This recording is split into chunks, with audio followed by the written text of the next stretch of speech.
All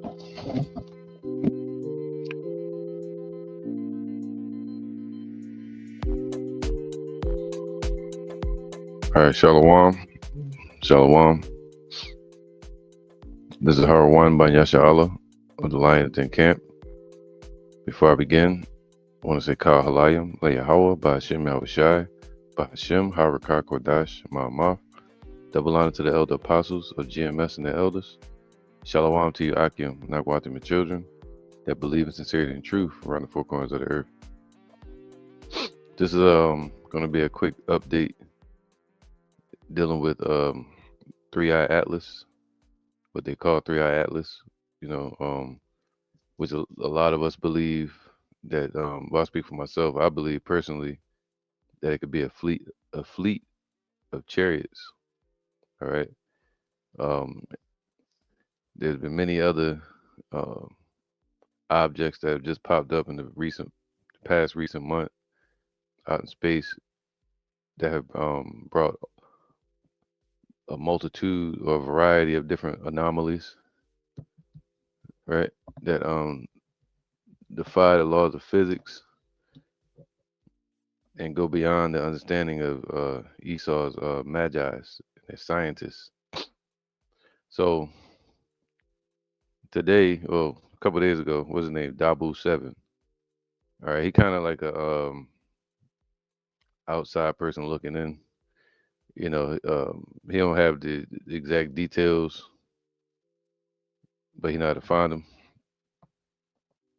Well, he came out with this video about Three-Eye Atlas, and they keep speaking about these jets. That, Esau used these weird terminologies that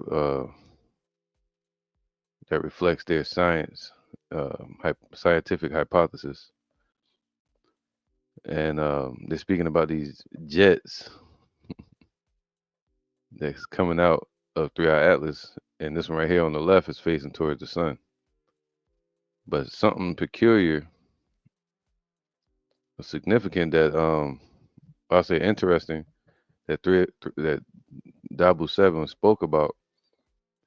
He said it looked like a sword in the sky, and of course he's using his imagination, but it still stuck out to me. Made me think of some scriptures. All right, and it's just light. So in the ancient times we'd have called it light or fire or glow. With Esau, it's jets shooting out.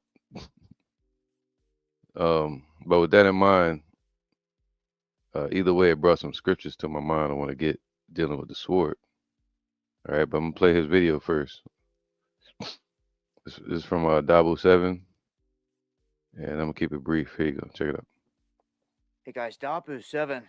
We've got a new image here of this Three-Eye Atlas. This is from the Starfront Observation, Chuck's Astrophotography. This looks like a giant sword.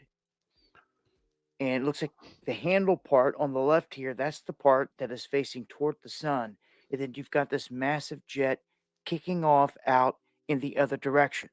So this is one of the newest images. If you see these other crazy images out there on social media and you wonder why I'm not covering them, it's because they're probably fake, or I don't believe that they're real. I'm going with certified people out here, astronomers that are doing this on the daily. This looks like a giant sword. And it looks like the handle part on the left here, that's the part that is facing toward the sun. And then you've got this massive jet kicking off out in the other direction. So this is Chuck's Astrophotography. This looks like a giant sword. All right. You heard him say it looks like a giant sword, man, in the heavens. Now, if this is true, this is definitely a sign, symbolic. But either way, we'll take it as a sign. We'll take that one as a sign. All right. We will take that one as a sign, right? That's what we're gonna do here. So look at a couple scriptures real quick. I want to read dealing with this topic of the sword. This is Second Ezra chapter 9, verse 1. He answered me and said, measure thou, or measure carefully in your mind,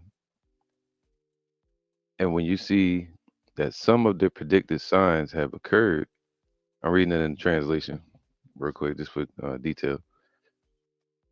Uh, when you have seen some of the predicted signs that have occurred, we've seen a lot of the prophecies occur already. All right, have come to pass already. Now you got a few more to go before the day of judgment. Then you will know that it is the very same time when the Most High is about to visit the world that He has made. And He's going to visit through His angels, right? Through Yahweh Shai, and also through judgment. You know. Let me get that real quick.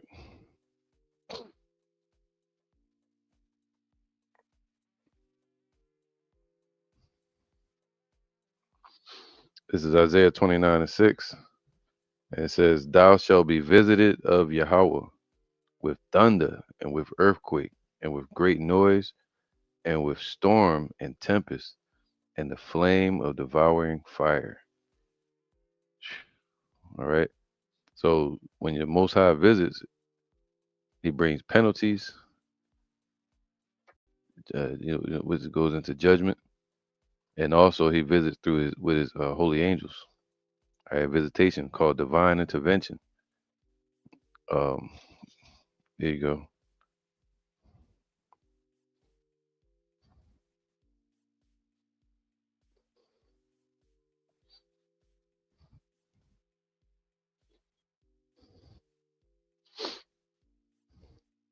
Second Ezra 4:37. By measure have He measured the times.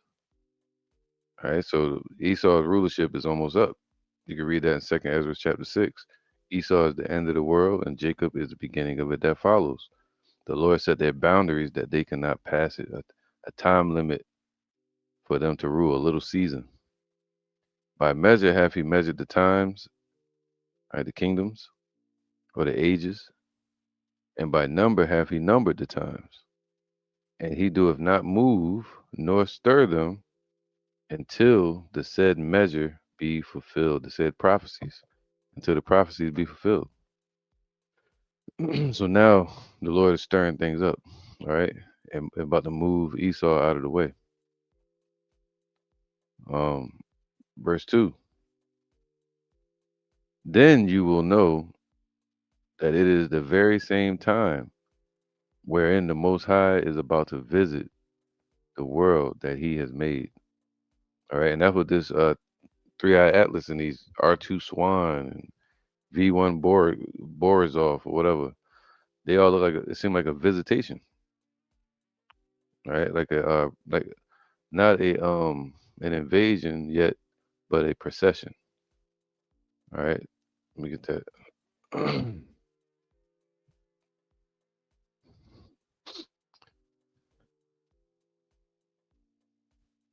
It says, let me see. A processional is an no, not processional. Oh, damn processional. A procession, a number of people or vehicles moving forward in an orderly fashion, especially as part of a ceremony or festival, a parade. You know, you watch a parade and then you see the first ones come out marching, and then later on at the end, who they have? The main event. All right. They do that in these average human parades on this earth. So where was I at? Yeah. All right. Verse 3. So when there shall appear in the world, right? These are things that are manifested in the world by the Most High's judgment and His visitation. Uh, tumult of peoples, intrigues of nations, or uproars of the people and nations, wars, rumors of wars, and we're seeing that. Wavering of leaders. All right, the leaders wavering. Look at Trump. Look at when Biden was in office. But look at Trump wavering. All right, confusion of princes, and this is the place of confusion, Babylon. Then you will know that it was of these times basically that the Most High spake from the days that were of old, from the beginning.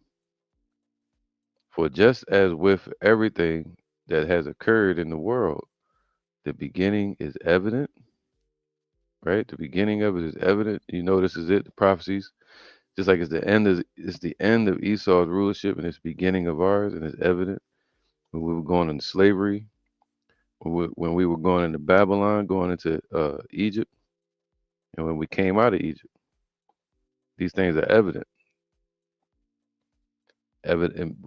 which becomes evidence of the Lord's power. It says, the beginning is evident and the end is manifest. Why? Because it's prophecy, and it has to be divine intervention. It's a one man water, and it's the Most High that gives the increase.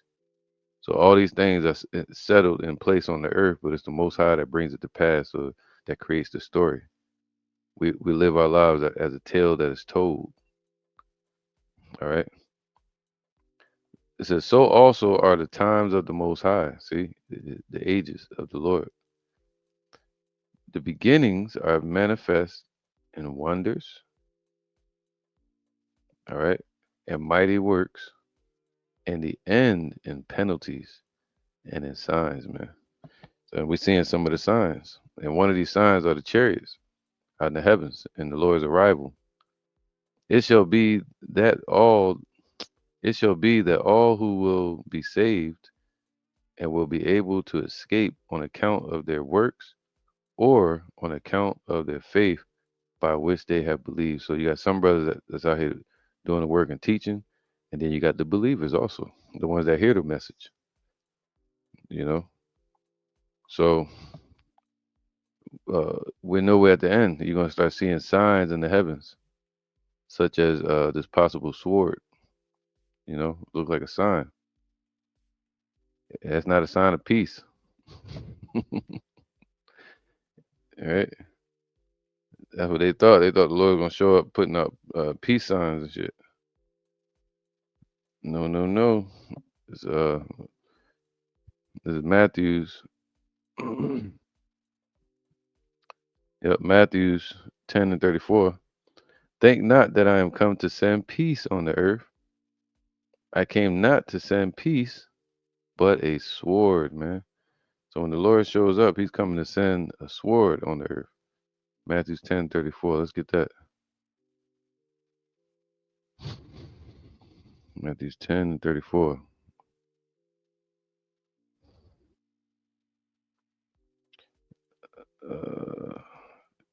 34. Here we go. He said, think not that I'm come to send peace, man. The Lord's coming to bring them penalties. Mak- Makira, Makaira, which is Greek for, I think in the Hebrew it'd be Karab, sword. Um, it says, as distinguished from a large sword, curved, straightforward, thrusting, judicial punishment. So when the Lord shows up, he's coming to bring judicial punishment.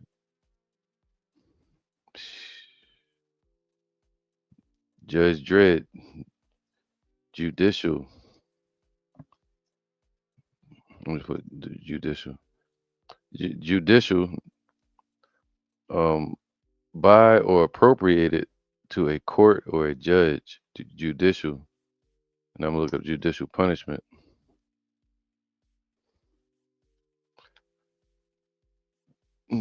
Judicial punishment is a penalty imposed by a court of law on someone convicted of a crime, especially on Esau and two-thirds of our people and these heathens. Sheesh. That's judicial. punishment.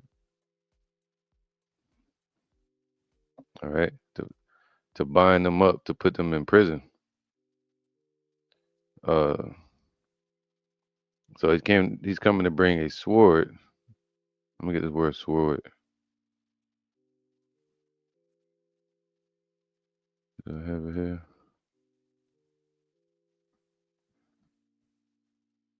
Sword. Yeah. It says sword, symbol of the word of Yahweh. See, it's a symbol of Yahweh Shai. His word being cutting as a two-edged sword.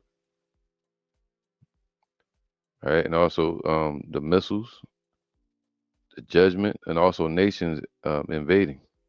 It is described as a powerful weapon used for spiritual defense against allies and sin for offense by revealing truth, judging thoughts and intentions. Let's see.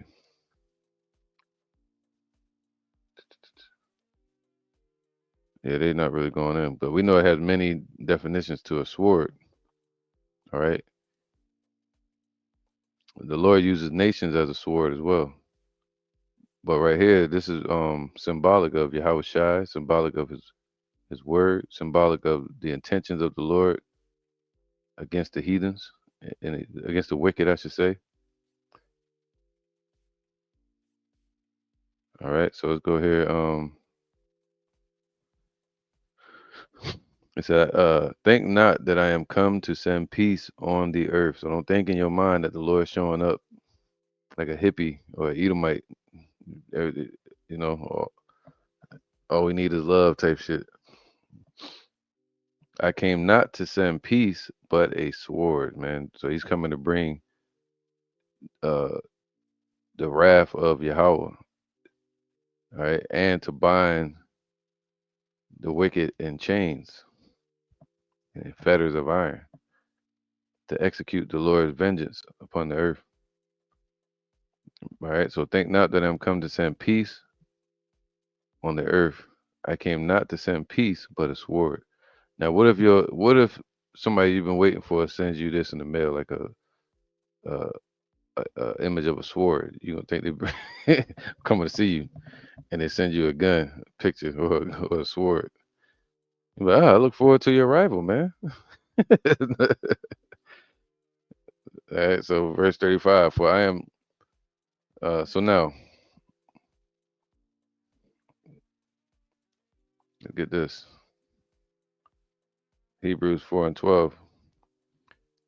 The word of Yahweh is quick and powerful, sharper than any two-edged sword, piercing even to the dividing asunder of the soul and spirit, and of the joints and marrow, and is a discerner of the thoughts and the intents of the heart. So symbolically, the Lord's word is a sword. Right? So if it was a sword in the sky, it would represent the truth. Okay? It would represent righteous judgment that's coming upon the earth, a sword being upon the earth.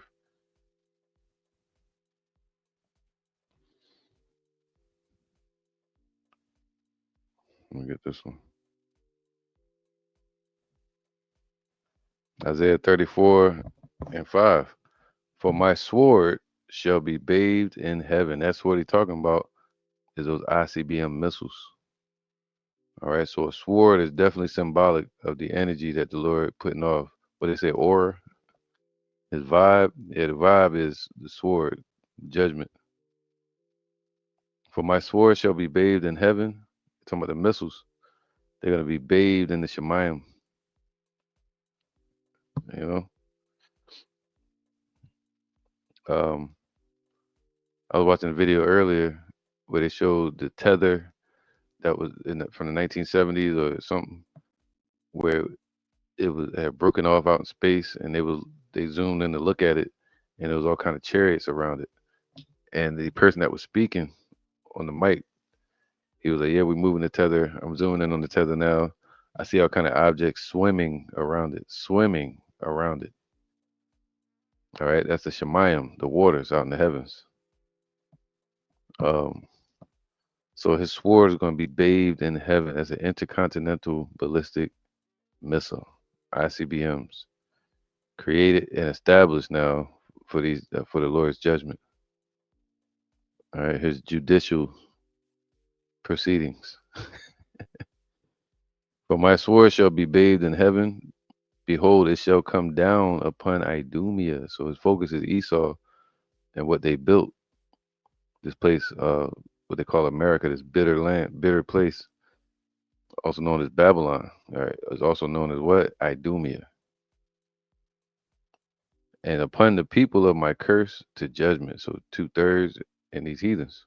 Anybody that's in this place that's cursed by the Lord and written in the book, their name's not written in the book of life,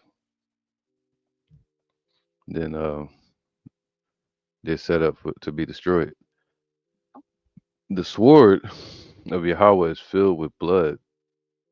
It is made fat with fatness, meaning when some fatness represents increase. So if the fat was the blood or the destruction, his missiles are going to be increased with that. Like imagine a warrior.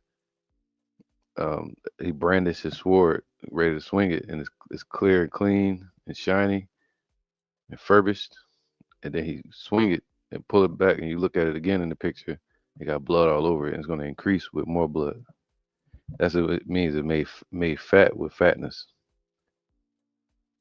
All right. So and with the blood of lambs and goats, with the fat of the kidneys of the rams, all their leaders, the world leaders, or the government, mayors, presidents, soldiers, generals. For Yahweh had a sacrifice in Basra and a great slaughter in the land of Idumea. All right, so you got a sacrifice amongst Edom, but a great slaughter in this land. All right, the unicorns shall come down with them. The unicorns meaning something that's exalted. All right. King David said that I am exalted as the unicorn. So the horns of something represent something being exalted or lifted up. So that'd be like their presidents, their highest rulers. The bullocks with the bulls, the generals and leaders, and their land shall be soaked with blood, and their dust made fat with fatness, more increase of the dead. For it is the day of Yahweh's vengeance, and the year of recompenses for the controversy of Zion. See that? So what happened to the children of Israel here in America, the Negroes, Latinos, Native Americans, that slavery that we went through, the Yahushua is showing up to bring the sword for judgment for what happened to us, for penalties.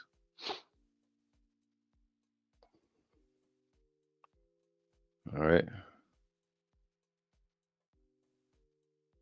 So he said, think not that I am come to send peace on earth. He came not to send peace, but a sword.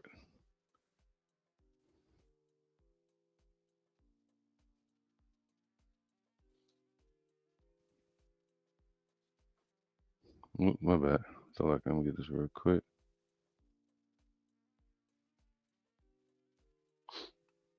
This is Romans 13 and 4. For he is the minister of Yahweh. See, he's the minister of Yahweh. So the Lord Yahweh Shai is this is let me see something, minister.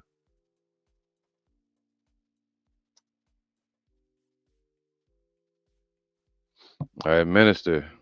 It means a subordinate, one who serves, you know? So one who serves as servant. He is a servant of Yahweh. All